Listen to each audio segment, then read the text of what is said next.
Assalamualaikum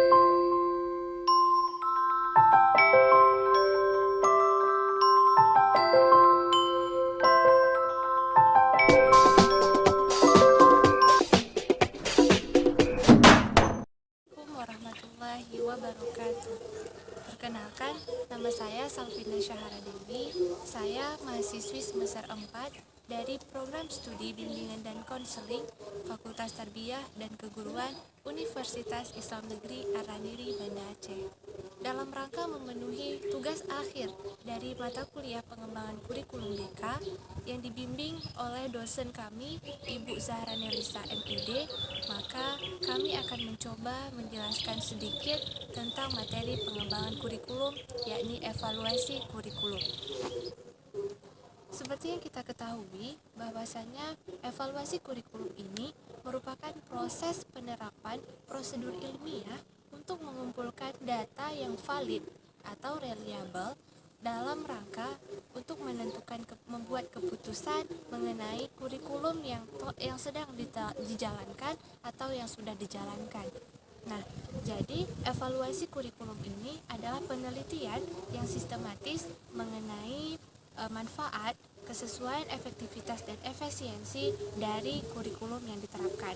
Evaluasi kurikulum ini bertujuan untuk mengumpulkan, menganalisis, dan menyajikan data untuk bahan penentuan keputusan apakah kurikulum ini perlu direvisi atau diganti dengan yang baru. Nah, adapun evaluasi kurikulum ini dapat mencakup keseluruhan kurikulum tersebut, di mana ataupun komponen-komponen yang ada di dalam kurikulum tersebut seperti tujuan, isi, ataupun metode pembelajaran yang ada di dalam kurikulum tersebut. Adapun pentingnya evaluasi kurikulum ini, di mana evaluasi kurikulum itu dapat menyajikan informasi mengenai kesesuaian efektivitas dan efisiensi kurikulum tersebut terhadap tujuan yang ingin dicapai dan penggunaan sumber daya, yang mana informasi ini sangat berguna untuk membuat keputusan apakah kurikulum tersebut tetap dijalankan tetapi perlu direvisi, atau kurikulum tersebut harus memang diganti dengan kurikulum yang baru. Nah, jadi kawan-kawan semua, evaluasi kurikulum ini juga penting dilakukan dalam rangka rekap penyesuaian terhadap perkembangan ilmu pengetahuan, kemajuan teknologi, dan kebutuhan pasar yang memang sudah berubah. Nah, jadi dalam evaluasi kurikulum ini terdapat dua bagian.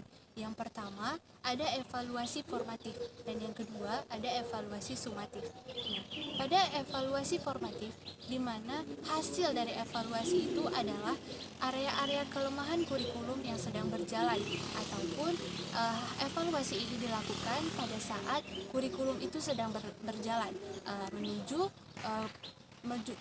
berjalannya kurikulum yang lebih baik lagi. Nah, kemudian evaluasi sumatif, di mana hasil dari evaluasi sumatif ini adalah dengan kebaikan kurikulum, apakah diperbaiki atau memang tidak lagi dijalankan kurikulum tersebut.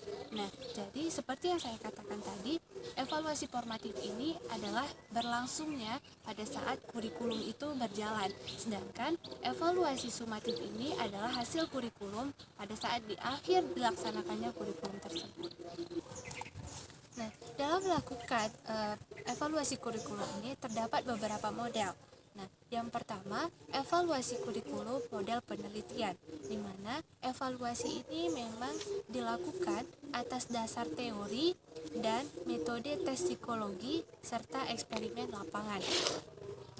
Yang kedua, ada evaluasi kurikulum yang memang berorientasi pada tujuan. Nah, di mana di sini kurikulum itu tidak dibedakan atau tidak dibandingkan dengan kurikulum lain. Yang ada hanya evaluasi kurikulum itu berorientasi pada tujuan atau kompetensi tertentu.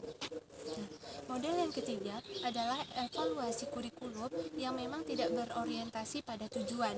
Nah, di sini menurut Scriver bahwasanya tujuan ataupun yang menjadi tolak ukur dalam proses pembelajaran itu adalah tidak pada tujuan pembelajarannya, melainkan bagaimana cara mengerjakannya atau bagaimana cara kerjanya. Nah, jadi model yang keempat adalah model campuran multivariasi, di mana model campuran multivariasi ini adalah strategi evaluasi kurikulum yang menggabungkan unsur-unsur dari beberapa model kurikulum.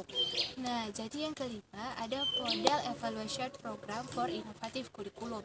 Nah, di mana model program ini adalah model evaluasi yang menggambarkan keseluruhan program evaluasi kurikulum dalam sebuah kubus. Nah, di mana kubus ini dia memiliki 3 bidang. Yang pertama, bidang perilaku, kemudian yang kedua bidang pembelajaran, dan yang ketiga itu ada bidang kelembagaan. Baiklah teman-teman sekalian, itulah sedikit gambaran mengenai evaluasi kurikulum. Semoga dapat bermanfaat bagi kita semua, khususnya saya pribadi yang masih dalam proses pembelajaran. Nah, andai kata ada salah dalam penyampaian, saya mohon maaf. Kepada Allah saya mohon ampun. Seperti kata pepatah, tak ada gading yang tak retak.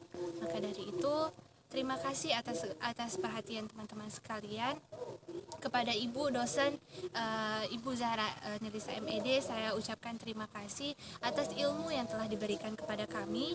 Semoga ilmu itu dapat kami praktikkan atau kami implementasikan dalam kehidupan kami sehari-hari. Nah, akhirnya saya Salvina Syahra Dewi mohon undur diri. Saya ucapkan terima kasih sekali lagi. Wassalamualaikum warahmatullahi wabarakatuh.